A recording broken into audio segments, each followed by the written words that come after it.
Welcome back to the Thomas Botea podcast, where we venture beyond the noise into conversations that matter with creators, thinkers, and wanderers of strange and meaningful worlds. Today's guest is a fellow explorer of the page, a reader of shadows, a lover of lore, and a bard in the truest sense.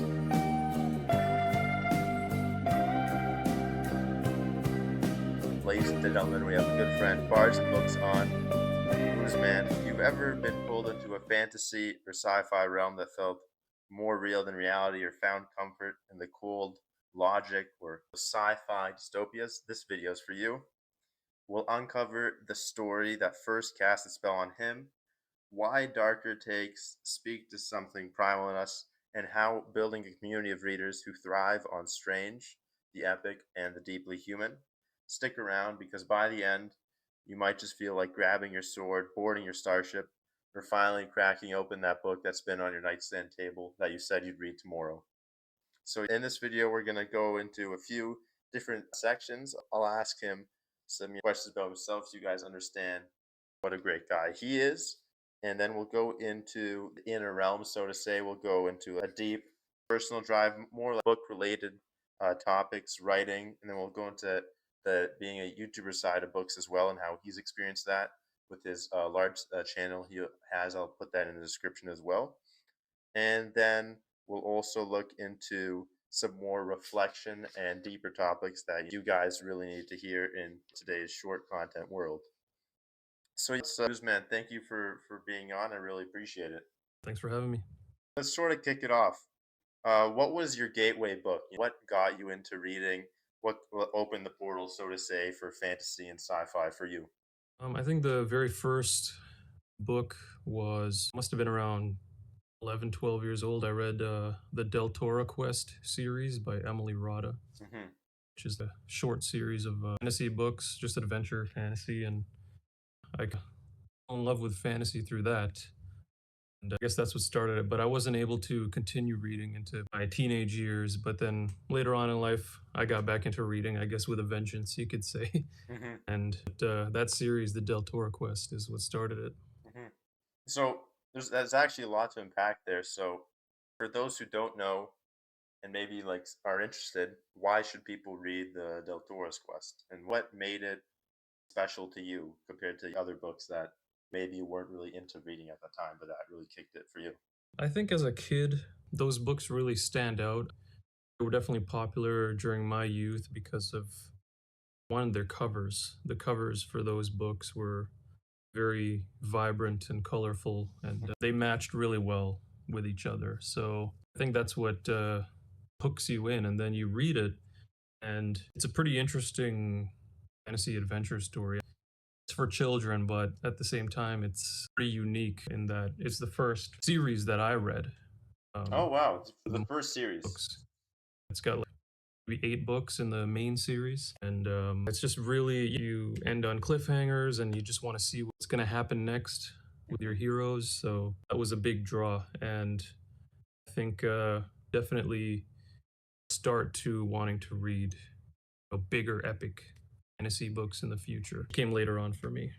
And why would you say what made you take that long pause from reading, and what made you get back into it? It wasn't by choice. It was more like a very chaotic youth, and so wasn't able to really focus on reading for a while, but So it wasn't move. sorry. So it wasn't necessarily that you lost the love for it. You just like you didn't have time. No, I didn't really lose the love. It's just developed a love for it, and then I just wasn't able to continue. Things got in the way, and wasn't able to pursue it. So I had a big move that happened when I was 16, and then by the time I was around 18ish is when I reintroduced to reading Mhm. and fantasy, thanks to a mentor figure of mine, and that's when it really started again. Wow. So even amidst everything that life has to offer and throws at you sometimes, you still found your way back to the page. And I remember something about your channel. What makes you unique is that you also like dark or metal music. Is that the same for reading as well? Do you also like grimdark and the darker content like that? Actually, I find that there's kind of goes hand in hand. I would say that metal music and fantasy go hand in hand, but I definitely Yeah. do lean towards the darker stuff and grim dark and stuff. That is, what I would choose if I had a choice. So that's the stuff I like, and it can be because of my musical taste, because of my upbringing. It's Hmm. probably has a lot to do with it. So you probably really enjoyed Pierce Brown's Red Rising then. I have not read that. It's on my list, high Really? on my list. There's a Oh, lot that I have not. wow. I really recommend that because I actually have it right here. And I think you would love it because honestly, for me personally, I think I'm a bit of an opposite reader. I don't really like the gory or the darker elements of as at all. But even with that in mind, I still really loved it. I think first book was amazing, second was amazing, and then I'm not too sure. I think it's just like the third book, Curse. It didn't really. I find that in movies as well. Doesn't really slap as hard. I definitely would have continued reading it if it was less dark because I really enjoyed it. But you'll see, there's definitely going to be a lot more book content coming on that with all the BookTuber channels when he finally releases the seventh book, I think. Most likely. And so, in terms of the worlds that you were reading, what worlds did you like? Were your favorite ones to escape in? So I think some of my favorites recently, my favorite right now is The First Law World by Joe Joe? Abercrombie.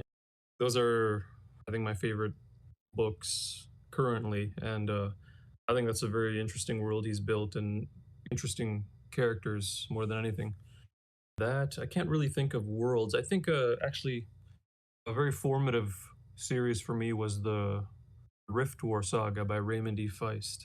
Hmm. When I I really enjoyed the world there and the characters, but the world is very interesting, and the way he plays with the different races and cultures and stuff is cool. But Rift War was very formative for me, so I think those are ones that come to mind. And what do you think makes I myself I also science fiction and fantasy. That's my preferred reading, and then I enjoy some self-help nonfiction from here and there.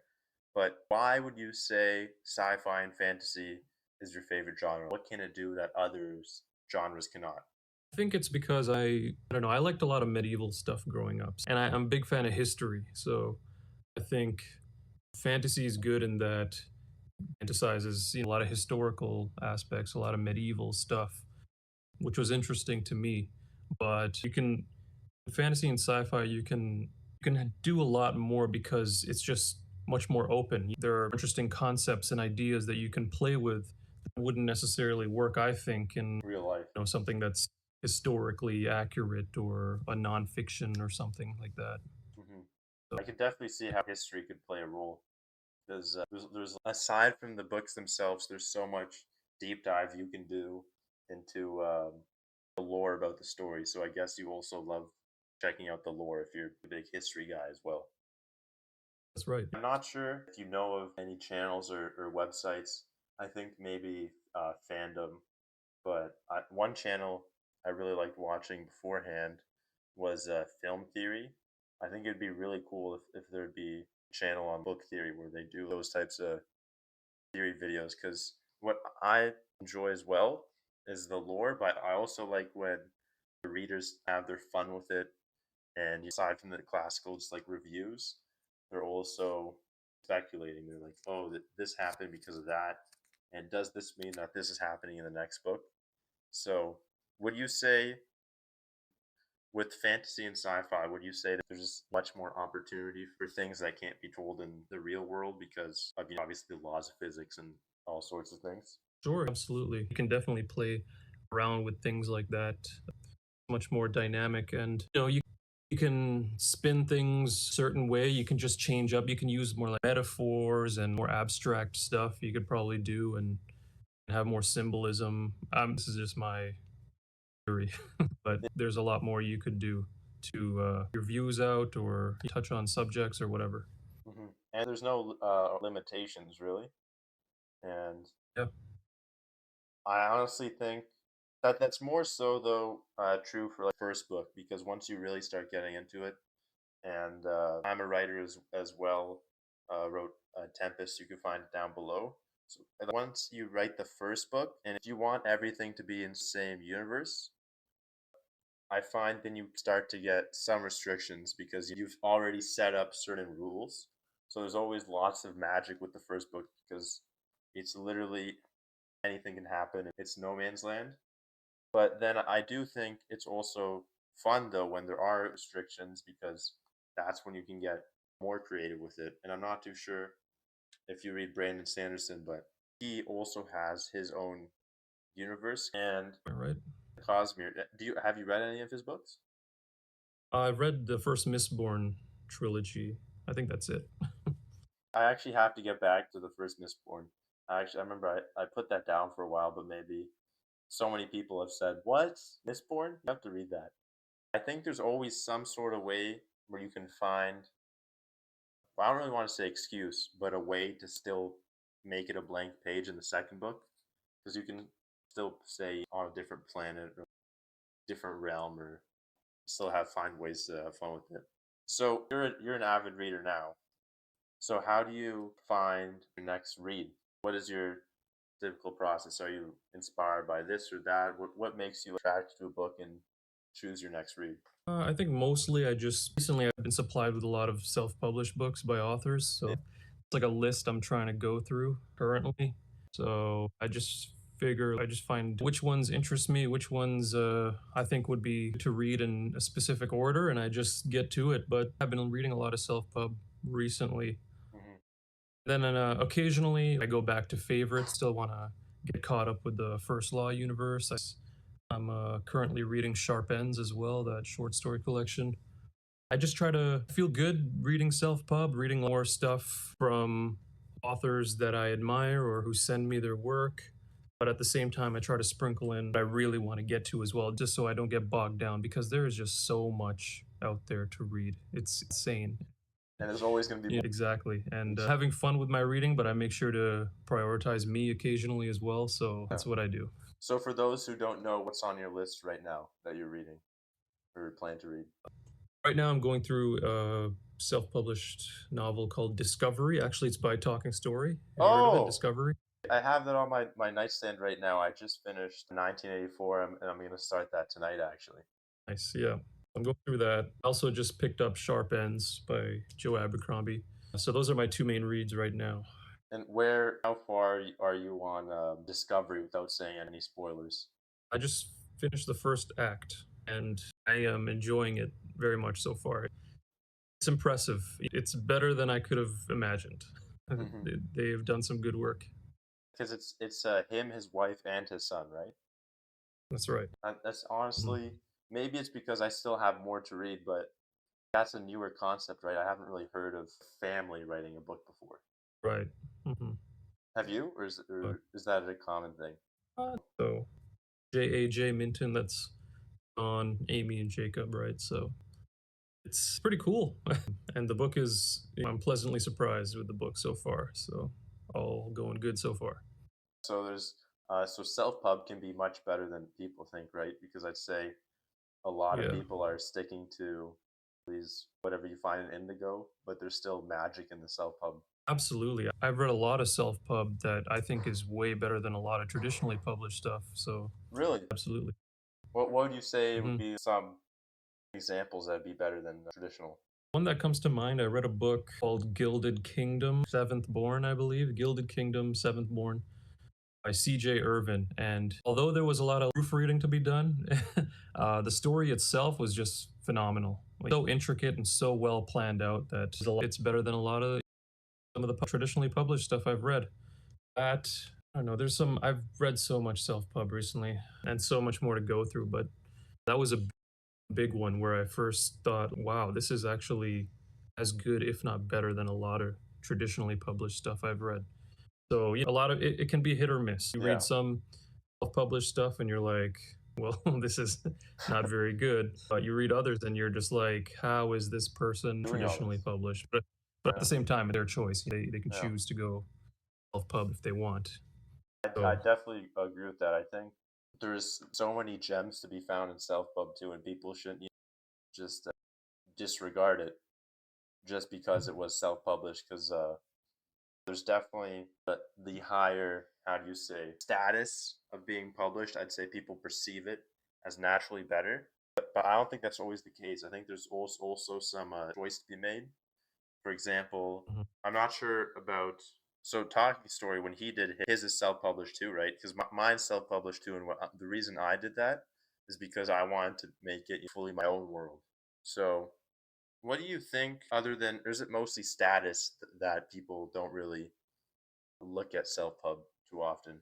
I don't know a lot about the publishing Uh-huh. industry, but Like I as a do know reader. that I don't know. I've heard that like it's a lot of well, if you choose to go traditionally published, they'll deal with everything for you. You don't have to do the marketing or paying for this and that, and so that's taken care of, which is, I guess, what a lot of people prefer. Hmm. At the same time, if people want to make, like you said, you want to keep the story more of your own and keep all your ideas in there and make it more, you have more control over it, I would assume, then self publishing is the way to go. Through a reader's standpoint, why do you think some readers don't really appreciate self-pub?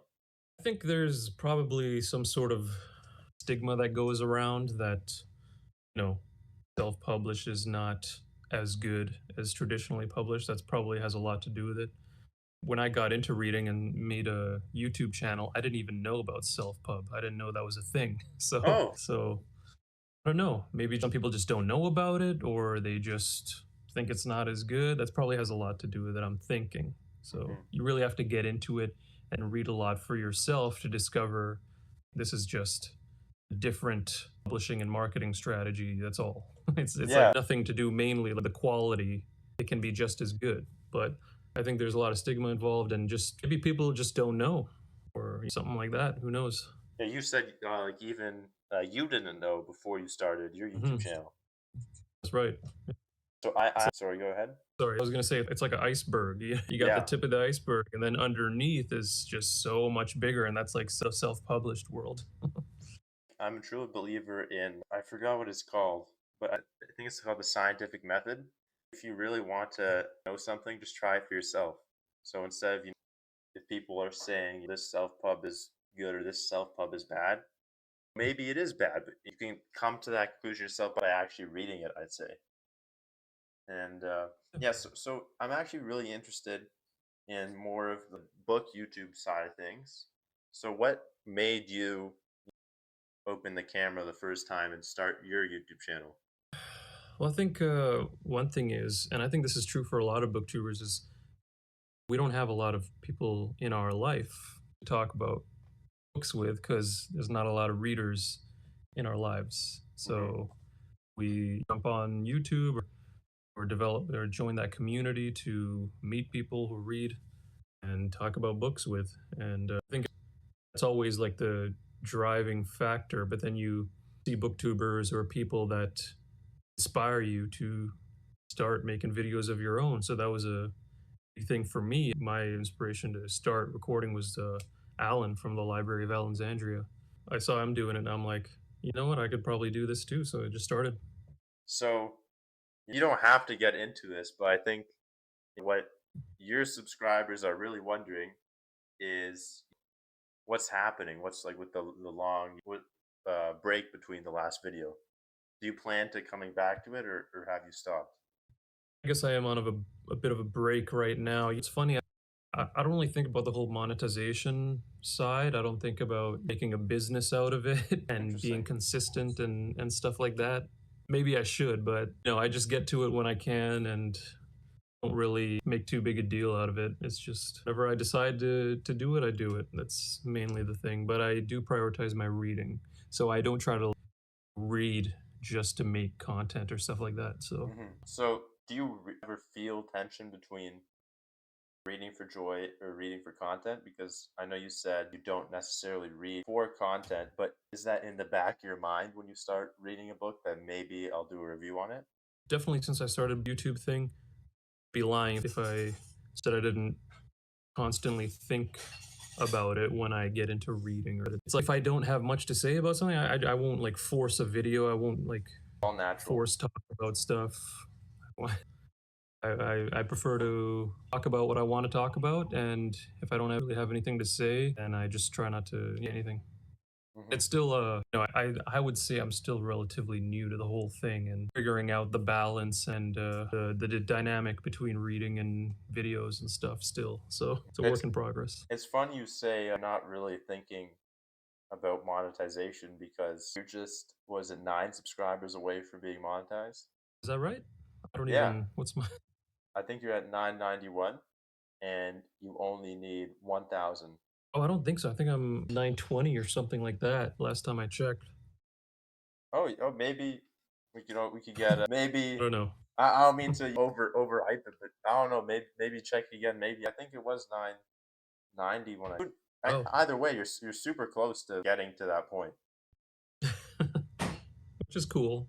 Yeah, but if I don't have the time for it, especially with work and stuff, it's very sporadic. So I don't know when I can get around to making videos. It's always a sporadic thing. I don't want to be thinking about it too heavily. That's just the way I see it. I actually love that. So it's more like natural. It's whenever you actually feel like something about the book. You're not really thinking of it too much on the business side of it. You know. So hmm, for someone who hasn't given fantasy or science fiction a try, what would you say should be the first book you'd recommend to them? Oh man, that's a tough one. I would say I'm still relatively new to reading Yeah? because of that big gap and because there's a lot of like huge series that I haven't gotten to yet. I haven't read Game of Thrones, I haven't read Red Rising, I haven't read Lord of the Rings. So there's a lot for me to get to, but it's hard to say.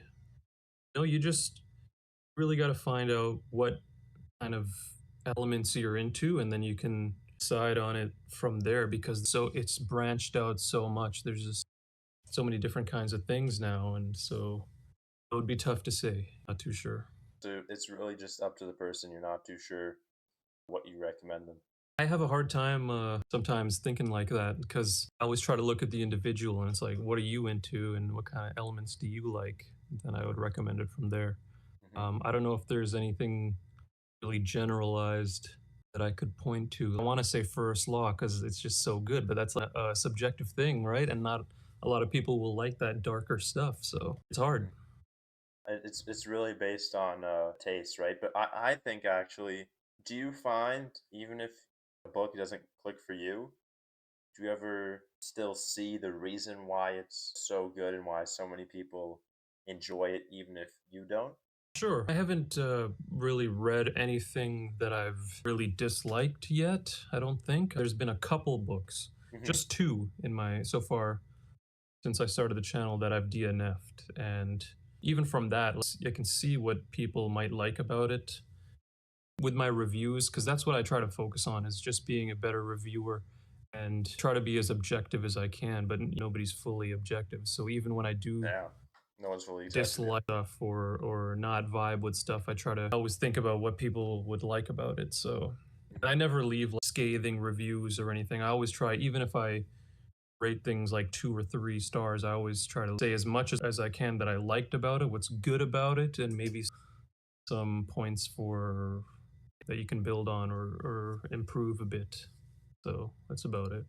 Yes, I'd say that's very nice because, especially in the content side of things, I think it's much more profitable to be more scathing. But I really appreciate that you're more open and giving a chance, especially with self pub, where those authors don't have a team of 30 people or an entire.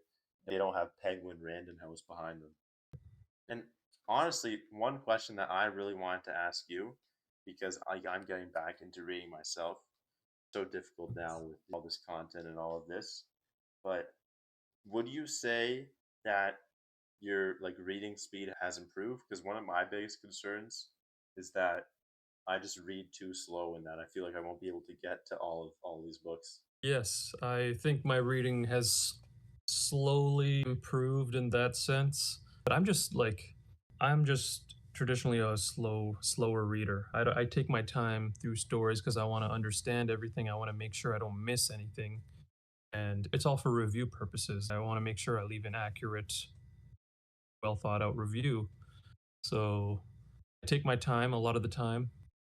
Sometimes, if something is not as interesting to me, I might read a bit quicker, but every time I try to read a bit quicker, I end up going back just to make sure I didn't interpret something. So it just backfires anyway. So I just take my time reading, but I try to give myself more time throughout Mhm. the day to read because of that. I don't like skim read. I can't fly through pages like some of these other tubers and readers do. It's crazy.